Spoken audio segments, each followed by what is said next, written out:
Hello everyone, कैसे हैं आप सब। स्वागत करती हूँ अपने यूट्यूब चैनल पूजा मेकओवर में। और अगर मेरा ये वीडियो आप पहली बार देख रहे हैं तो प्लीज़ मेरे चैनल को लाइक शेयर एंड सब्सक्राइब ज़रूर करिएगा और बेल आइकन को हिट करना बिल्कुल ना भूलिएगा, क्योंकि यहाँ पे आती है वीडियो ब्यूटी से रिलेटेड। अगर आपको मेरे चैनल से ब्यूटी पार्लर कोर्स सीखना है तो मैं नेक्स्ट मंथ से ब्यूटी पार्लर कोर्स भी लेकर आने वाली हूँ, इसीलिए मेरे चैनल को प्लीज़ सब्सक्राइब ज़रूर करिएगा। मैंने यहाँ पे नवरात्रि लुक क्रिएट किया है और बहुत ही इजी वे में किया है। अगर आपको नवरात्रि में मेकअप लुक सीखना है या मेकअप लुक करना है तो प्लीज़ मेरे वीडियो को पूरा देखिएगा।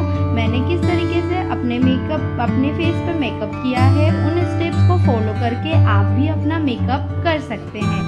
मैं यहाँ पे आइसिंग कर रही हूँ। आइसिंग करने का रीज़न ये है कि मुझे बहुत ज़्यादा स्वेटिंग होती है, जिसकी वजह से मेरा मेकअप जो है पिघलने लग जाता है। इसकी वजह से मेरे पोर्स जो है वो श्रिंक हो जाएंगे, जिससे स्वेटिंग कम होगी और मेरा मेकअप लॉन्ग लास्टिंग रहेगा। आगे के वीडियो को आप म्यूज़िक के थ्रू एंजॉय करिए और मेरा वीडियो पसंद आने पे कमेंट बॉक्स में एक हार्ट शेप या कमेंट ज़रूर करिएगा।